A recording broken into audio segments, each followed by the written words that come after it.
kababayan na nangangailangan. Hindi namimili kahit pa na sino, pugong biyahero, hero ng masang Pilipino. So ito, at gabi na nga, nagluluto po sila. Nakakayaman pero nagluluto. Nay, ano po ito, Nay?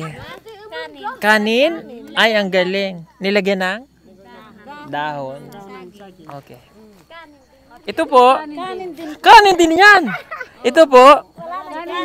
Ha? Mamaya pa yung ulam. So, ibig sabihin, 3 kanin po ang ating kakainin. Okay. Wala po tayong kamote? Talbos lang po, mama. Talbos. Talbos lang Okay, ang ulam natin ngayon ay? Talbos po ng kamote Okay. na may aya. Ano po yung aya? Ang tubang manok po. Tubang manok. Yung parang Ano yan? yung pinakita ko kaninang dahon. Ah, may manok daw po kami ulam ngayon.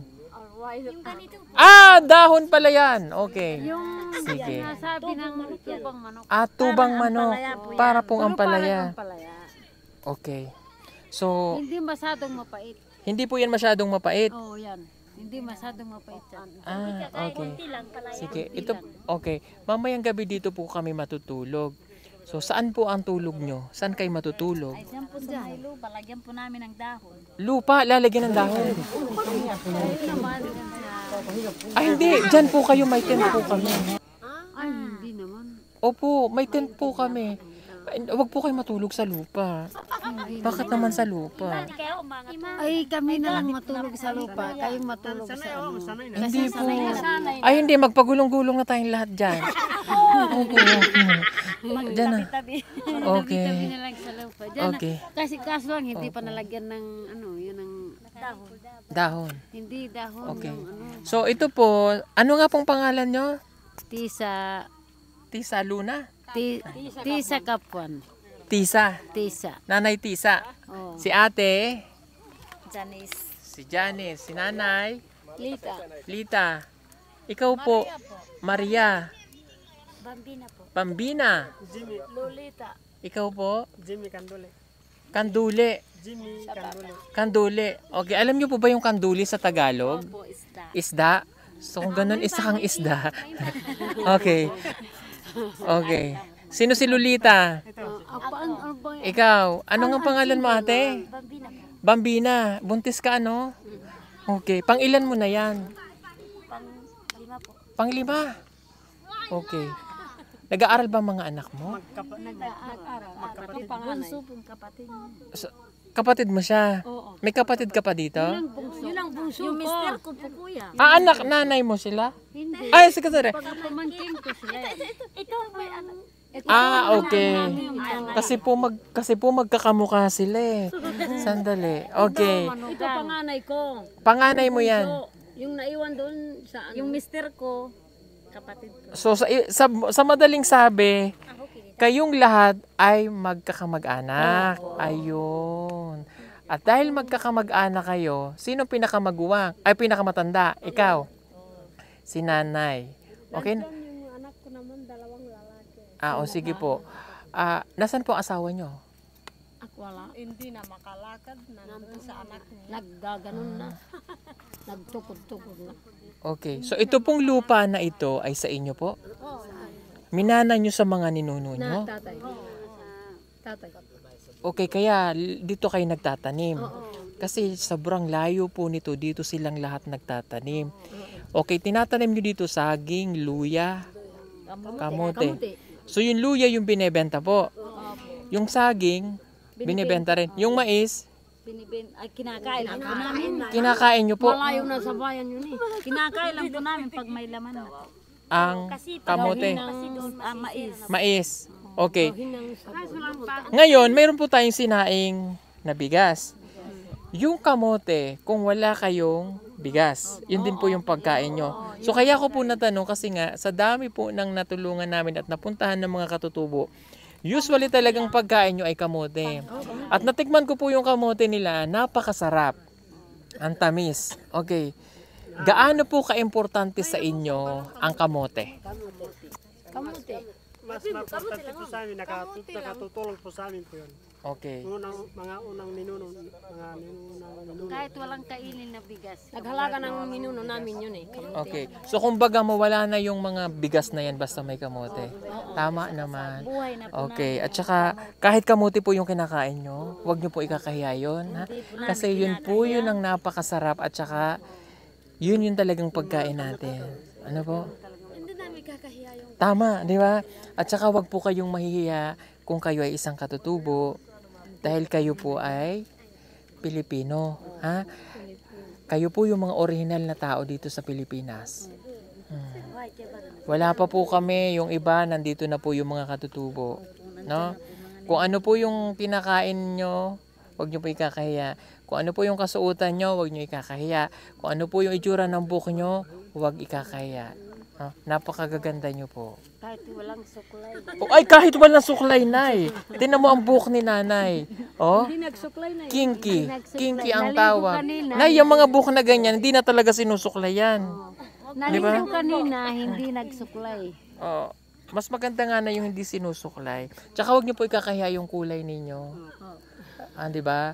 Napakaganda po niyan. So, alam ko yung iba sa inyo nakaranas, lalo na yung mga estudyante ng binubuli, di ba? Paalala po, wag natin silang ganunin, di ba? Pagpalagay natin na tayo yung nasa sitwasyon nila, tapos kayo yun naman, kung halimbawa kayo yung nasa sitwasyon nila, tapos sila naman yung nasa sitwasyon nyo. Di ba yung pakiramdam na kapag sinasabihan ng ganun, masakit yun. Opo, masakit. Di ba? Alam nyo karamihan sa mga nakilala kong katutubo, para at least makilala nyo din po yung part namin, no? Magpapakilala po pala muna ako. Ako po si Kuya. Tawag nyo na lang po akong Paul. Ayan. Pero mas nakilala nga po kami sa pangalang Pugong Biyahero. Okay? So, nag-start po kami na tumulong sa mga katutubo sa Davao. Kasama ko po siya. Ayan. Si Esme po ay kaibigan namin 2020 pa lang. May una kaming tinulungan na katulad nyo po na Ita. Yun yung natatandaan ko. Hanggang hinahanap ko pa rin yun, pinanawagan namin pero hindi na namin, wala kami nakuhang feedback. So, siya po talaga, kaming dalawa, hindi na namin alam eh. So, nakita lang namin, di ba kayo nagtitinda kayo ng mga alkansya po? So, yung alkansya na yon, taga Sambales yun. Baka, Luya lang po kuya, tsaka kamuti po yung sa produkto namin. okay. Ubi. Wala pa po kasi po yung ubi. Ubi din po kuya, produkto din po namin. Okay. Ayun. Ubi, So, kamuti, gabi. Luya. So, yun po. Kaya wag po kayong mahiya sa akin, ha? Kung ano po yung kinakain nyo, kinakain din namin. Ha?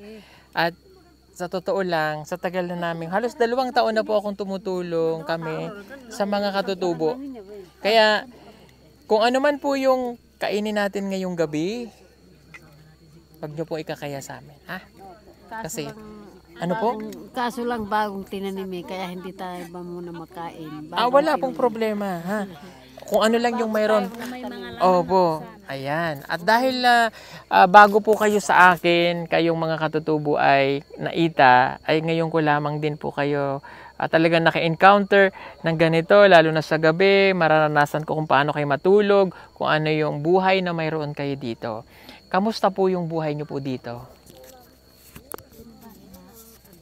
Yun lang, Pag minsan, walang kanin, kamuti na lang. Kamuti na lang. Okay. Makakain kami Isang araw, bigas pag magtitinda kami po sa baba. May bigas po kami noon. Pero pag hindi pa kami nagtinda, wala muna pong bigas. Kamuti muna yung kakainin namin habang wala po kami pong bigas. Gaano po kahirap yung sitwasyon ninyo, lalo na kapag tag-ulan? tag-ulan. Opo. Na lang, saging na lang pong ninalaga. Kasi mahirap po yung dito yung daanan namin pag ulan po eh. Okay. Palagi na lang yung saging, kamote. Ang iluluto namin kasi mahirap yung dana namin. Habang dito, dinadaanan ng tubig. Pinapati pa po yung tubig. Okay, kasi doon sa dinaanan po namin, yun yung lahar. Kapag tag-ulan talagang hindi kayo makapunta dito. Ano? At sa hirap po nung dinaanan namin na bangin na yun talagang mahirap lahat madulas. Kayo lang po pangalawang dumating dito, kuya. Kami lang. So kaya pagkagabi, kaya pagka ganitong tag-araw, yung summer, kaya kayo napupunta dito para maghalaman. Opo, magtanim. Oh, okay. Kapag Para tag-ulan mabuhay. po, bababa po. Okay. Sige, sino po yung napunta ng Caloocan? Kami po. Kayo Pati yun. po sila nanay po. Oh, nagtitinda kayo ng luya. Kaming lahat. Okay. Kaming lahat Kamuti, nagtitinda. ubi, gabi. Nauubos po ba? Nauubos naman po. Maraming bumibili. Marami po. Kaya lang po, minsan po hindi po. Mga ilang araw po kami doon. Sakto lang. Okay. So kayo naman pong lahat dito ay magkakamag-anak. Di ba po? Okay. Yung mga kasama nyo dito lahat, pati yung mga nandun, mga anak-anak nyo na. Mga anak, tsaka apo. Okay. So, wala nang matanda doon? Wala na? Okay. Ito kaninong anak? Pamangkin. Abaya, upo ka dito. Upo ka. Wala nang matanda doon? Oo, yung mga bata, okay lang sila mag-ano sila doon. Okay. Okay. Nasaan po? Wala na pong matanda doon? Okay. Cellphone na po yung mga binata ko. Sige po. Una, magpapasalamat po ako ngayong gabing ito dahil pinayagan niyo po kami na makasama dito sa lugar po ninyo. Marami pong salamat dahil bukal po sa loob ninyo at talagang mainit yung pagtanggap niyo po sa amin at tinulungan niyo po kami na maranasan itong ganitong buhay na mayroon po kayo dito. Mahal ko po kasi yung mga katutubo. Po? Mula nung nakilala ko po ang mga katutubo, doon kami talaga nagsimula na tulungan yung mga katutubong nasa sa bundok. At wala pong pinagkaiba yung mga tinutulungan namin sa Davao tsaka po dito. Kaya po kami nandito ay para kahit paano makatulong po kami sa inyo. Okay? Kaya ngayong gabi, ito pong pamilya nyo, buo na kayong lahat. Okay? Mula po sa aming charity viewers, makakatanggap po kayo ng 25,000 pesos. Para po sa inyo lahat. Pugong pakiulit nga. Kanina pa nga. Ako na yung maiiyak pugong. Okay. Yung pong 25 ay bukal po sa puso ko yun na ibibigay ko po para po sa inyo. Okay? Kami rin anak, magtaos ang puso namin. Nung matanda kami na, mayroon nang nakalapit na, kayo nang nakalapit sa akin. At maliit kami pa nandito, ganyan pa rin kami dito. Walang wala pong umaakyat. Oo, kaya Okay. malaking pasalamat ko sa iyo, anak. Kayo lang ang nakapunta dito. Naintindihan Kaya po. iingatan namin kayo sa tinasaan. Naintindihan po namin kung bakit walang nakakapunta dito dahil sa hirap po nung dinadaanan natin. Talagang napakahirap noon, hindi biro yung dinaanan natin na buwis buhay. Ano po? And bukod po doon, no? Hindi ko pa alam ang kwento ng mga buhay ng isa po sa inyo. Okay? Yung solar nandyan, iiwanan po namin yan para sa inyo, para magamit nyo po dito. Para every time na nandito po kayo at nagtatanim kayo dito at dito kayo naglalagi, mayroon po kayong ilaw na magagamit. Okay? Maraming salamat. Salamat po po. Pinagkaloob ninyo po. Ganun na malaking tulong. Okay. Bukod doon sa 25,000 pesos, meron pang galing sa aming sponsor. Galing po ito kay Tita M.A. Moran. Magbibigay pa ulit siya ng 25,000 pesos. Kaya yung matatanggap po ninyo ay 50,000 pesos.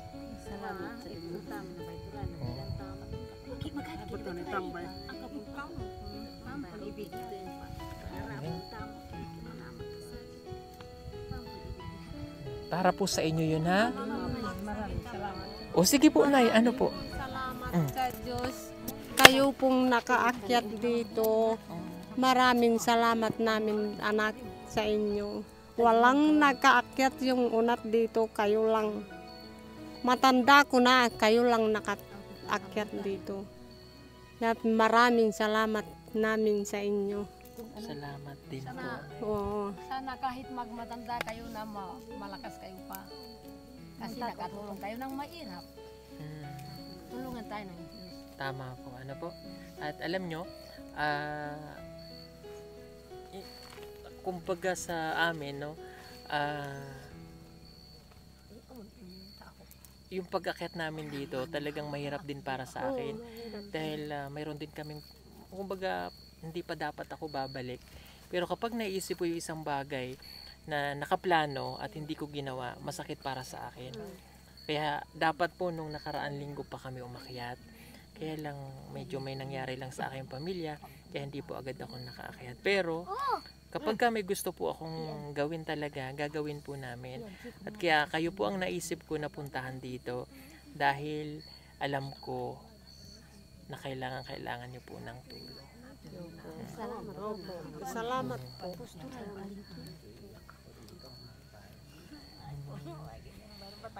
Ano ba yung habing tayo palingki dahil?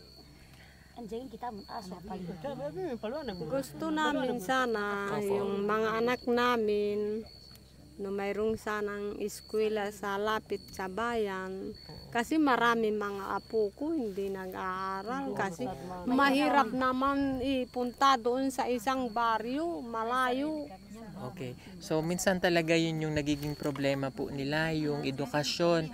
Actually, hindi na bago sa amin yan. Sa ibang mga lugar na napupuntahan namin, ang problema talaga yung eskwelahan. Kaya lang ito pong mga eskwelahan na ito ay ang gumagawa po nito at ang nagbibigay ang ating gobyerno. Pero wag po kayong mag-alala. Siguro sa mga susunod na panahon, baka magkaroon ng eskwelahan. Okay.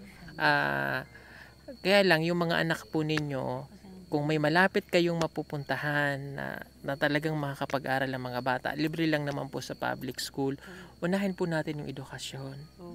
Kasi yun po yung tinuturo ko palagi sa mga katutubo, na ang edukasyon yung sagot para kahit paano mabago ang buhay natin. Ano po? At sana mayroon din kaming makuhang scholar sa mga katutubong ita. Okay, sorry po dun sa usok. Okay lang po yan, Nay. Wala pong problema. Ano po? Okay. So ngayong gabi kami po ay masayang masaya. Masaya po ba kayo? Masaya po kami kasama namin. Parang nasa puso namin kayo na nanggaling na sa puso. Ayan. Kung ganyan ang bait namin sa anak namin, ganyan din. Oo, ang bait nga ni Nanay. Kala mo kanina, ang hirap nung tinatawid natin dun sa, pero si Nanay talaga, alala siya sa akin. At saka ito. Tignan mo, kanina ako lang natatakot naman. Grabe. Ang ano niya sa akin talaga naman. Thank you po. Ayan, sila po yung magkakapatid. Salamat po sa inyo, no? Ang babait po ninyo. Hindi biro talaga yung paglalakbay namin dito sa lugar ninyo. At salamat kay Esme. Ayan, ang kaibigan natin, na pinaranas ito at nakita ko yung buhay na mayroon po kayo dito. And I know, hindi lang kayo yung ganitong sitwasyon ng nararanasan.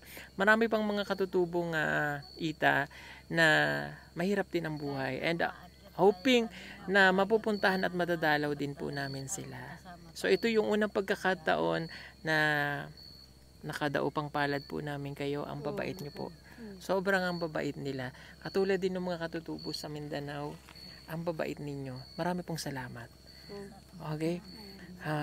Ngayong gabi, kakain po tayo sabay-sabay. Basta kung ano lang po yung ulam natin, kung ano po yung maihahain nyo sa amin, hindi po dapat natin ikaya. No? Pagsasaluhan natin. Ano po? Okay? Pero, nagulat talaga ako sa sinaing natin ngayon. Dahil ito po, may kasalan pa tayo na. Wala naman. Tigi-tigisa. Ganito pala yun. Yung isang kaldero daw sa atin. Tapos yung dalawang kaldero sa kanila. Bilang sa Okay. kaldero, hindi na nalinisan. Anong laman niya? Kasi maraming Kanin daw. Okay. Okay. Nay.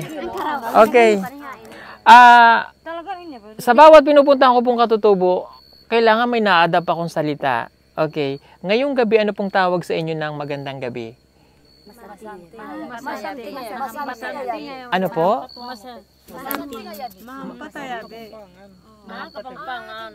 Maganda. Maganda masanti nga nakalating kita mo rin niya bi ay kita mo. Nay, sandali lang yung isang word lang. Okay. Mahampataya bi yan nakalating kita mo rin. Lamu ka aw anak. alalay na. An alalay nang kau ya anak ya bayong kik bakalakat di kanaen. Habungaw ya dinanan naen. Yung salita ng bundok yun. Sa Tagalog na naman, maganda yung dinaanan natin, nakarating kami dito. Yung sambal yung sinasabi ko kanina. Yung nakasama kayo ang mga anak.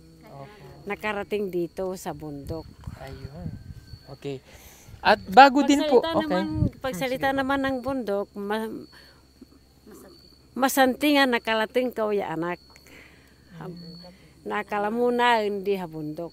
Yun ang magandang nakasama namin kayo sa salita namin ng ita. Grabe. Yung salita po ninyo, iba din ano. Pero may pagkakahawig yung tono ng mga katutubo. Okay. Kapag ka po ako'y bumibisita sa mga katutubo, palaging gusto kong naririnig yung kanilang awit. Meron po ba kayong sariling awit? Kahit po Christian song na sa ano nyo po, sa lingwahe po ninyo. May kanta po ba kayo? Sige nga po, kanta nga po tayo. Ay tayo pagkantayo. Magduro, paano pa? Dururo ya pa na nabiila. Kasi kami doon, pagka nandun po ako sa mga katutubo, ang kinakanta po lagi namin ay maupiya. Tama no? Maupiya, maupiya, ganon. Ibig sabihin po ng maganda, tapos pagpapala sa Panginoon. Ano pong kanta ninyo? O sige. Salamat. Hindi, Salamat. Hindi yung lingwahe po ninyo, meron po ba? Ay tayo, salamat ka mo yun awanan po. Yung awit na Awit po ng yung salamat kamu yung mga anak. Salita ng ita. Opo. Salamat kamu yung mga anak. Nakasama namin kayo. Sige po. Iaita, ang ulo ay tayo natitaan. Salamat kamu yung anak. Nakalamunan kau di habundok. Yun lang. Pero wala po kayong ano, yung kanta nyo lang talaga. Ati kantahin. Gantahan. Ganta mo simbahan na kasi. Naiwanan na po. Okay. Sige po. Hindi na natin. Naiwan kanina. Naiwan. Naiwan sa mister nyo po. Iniwan ng mister niya. Sige. Walang ano yung mga magulang. Kaya Walang naituro. walang naituro kasi. Kaya naiya kami kung ano namin sa iyo. Sige po. Okay lang po yun. Okay, sige. Nasaan na po yung ating yung ating ulam? Magluluto na po. Okay, sige mga kababayan. Putulin ko muna. Mamaya magluluto po sila ng ulam natin. Okay? Labay ka na istorya.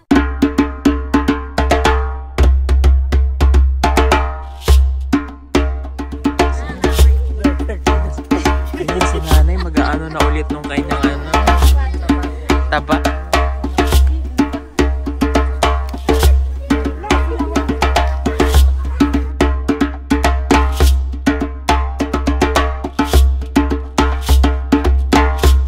Mainit ang panahon at kailangan mong magtipid ng kuryente.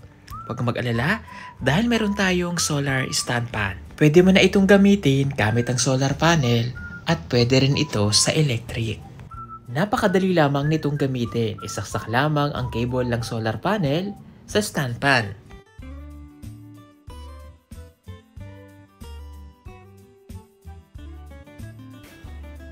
Ibilad ang solar panel direct sa araw. At ayan, pwede mo na siyang gamitin.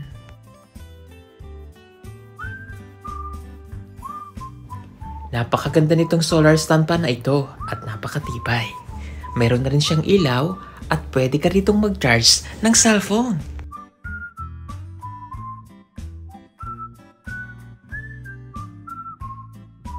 Kaya ano pang inaantay ninyo? Mag-order na at mag-message lamang po kayo sa aming messenger account at PB Team Solar.